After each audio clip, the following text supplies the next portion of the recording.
হিমন্ত মামা আমাক স্কুলখন ইয়াতেই লাগে। হেমন্ত মামা আমাৰ স্কুলখন ইয়াতে লাগে। আমি কলৈকো নাযাওঁ আৰু আমি বহুত দূৰলৈ নাযাওঁ। এডল কণ কণ ছাত্ৰ ছাত্ৰীৰ হিমন্ত মামালৈ প্ৰাৰ্থনা। নিজৰ পঢ়াশালী এৰি নাযায় দূৰৈৰ পঢ়াশালীলৈ। প্ৰয়োজনত ত্যাগ কৰিব পঢ়া শুনা। ইয়াতে আমি পঢ়িম নহ'লে আমি নপঢ়ো। এখন বিদ্যালয়ত এডল ছাত্ৰ ছাত্ৰীয়ে মুখ্যমন্ত্ৰী হিমন্ত বিশ্ব শৰ্মালৈ কৰিছে এই বিশেষ অনুৰোধ। দক্ষিণ কামৰূপৰ ছয়গাঁও শিক্ষাখণ্ডৰ অন্তৰ্গত নোয়াপাৰা প্ৰাথমিক বালিকা বিদ্যালয়ৰ ছাত্ৰ ছাত্ৰীসকলে এইবাৰ সাব্যস্ত কৰিলে প্ৰতিবাদ। ছাত্ৰ ছাত্ৰীৰ লগতে অভিভাৱকেও সাব্যস্ত কৰিলে প্ৰতিবাদ। এই ছাত্ৰ ছাত্ৰীসকলে কোনোপধ্যেই নাযায় দূৰণিৰ বিদ্যালয়লৈ। জানিব পৰা অনুসৰি ছয়গাঁও শিক্ষাখণ্ডই কোনো জাননী নিদিয়াকৈয়ে 1950 চনতে স্থাপিত বিদ্যালয়খন প্ৰায় 3 কিলোমিটাৰ দূৰত্বত থকা নোয়াপাৰা বালক প্ৰাথমিক বিদ্যালয়ত চামিল কৰিব বিচৰাত ক্ষোভিত হৈ পৰিছে অভিভাৱকসকল। শিক্ষক শিক্ষয়িত্ৰী অবিহনে আজি বিদ্যালয়ৰ ছাত্ৰ ছাত্ৰীসকলে ৰাতিপুৱাৰ প্ৰাৰ্থনা সভা সমাপ্ত কৰি নিজে নিজে পাঠদান কাৰ্যসূচীও আৰম্ভ কৰে।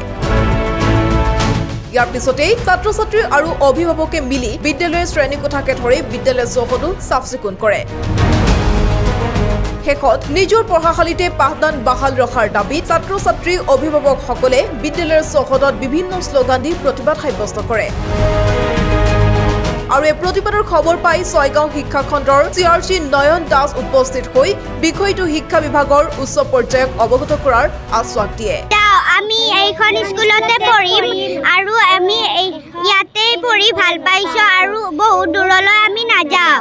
আৰু ইয়াতে যিটোকে শিক্ষাও ভাল আছিল আৰু আমি দুখীয়া মানুহ গৰীব মানুহ ইয়াতে পঢ়ালে আমি ভাল পাওঁ। চৰকাৰী গাঁৱৰ স্কুল গাঁৱতে ৰাখিলে ভাল পাওঁ। আমি দূৰত হাঁঠিব নোৱাৰো যোৱা কৰোঁতে ভাগৰ লাগে আৰু শিক্ষাও কমি গৈছে। এতিয়া মই ক'ব খুজিছোঁ যে আমাৰ স্কুল আমাক লাগিবই। গতিকে এই স্কুলখন আজি 3 কিলোমিটাৰলৈ যোৱাৰ বিনিময়ত আজি এই অভিভাৱকসকলক বা কণ কণ শিশুসকলক অহা যোৱা কৰাৰ ক্ষেত্ৰত কিমান অসুবিধাৰ সন্মুখীন হৈছে। গতিকে তেওঁলোক আচলতে অতিষ্ঠ হৈছে। গতিকে অতিষ্ঠ হৈ পেলাই তেওঁলোকে আজি ইয়াতে প্ৰতিবাদ কৰি তেওঁলোকে এইখন স্কুলতে তেওঁলোকে আছে আৰু সেইখন স্কুলত কোনোপধ্যে তেওঁলোকে যাতে নাযাওঁ বুলি তেওঁলোকে ইতিমধ্যে কৈছে যে আমি তাত পঢ়িব নাযাওঁ। যদি আমাক ইয়াতে পঢ়ায় আমি ইয়াতে পঢ়িম। আৰু গাৰ্জেনসকলেও কৈছে যে আমি কোনোপধ্যে তাতে পঠাব নোৱাৰোঁ।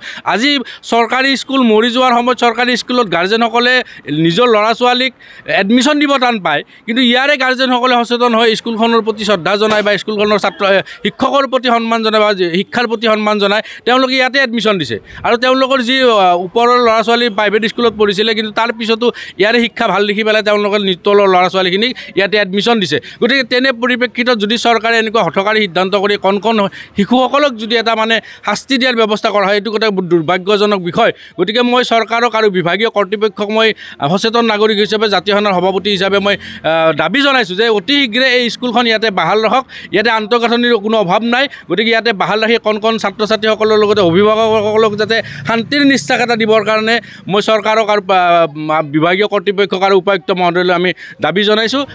ছয়গাঁৱৰ পৰা বিশ্বজিৎ দাসৰ ৰিপৰ্ট, প্ৰতিবিম্ব লাইভ।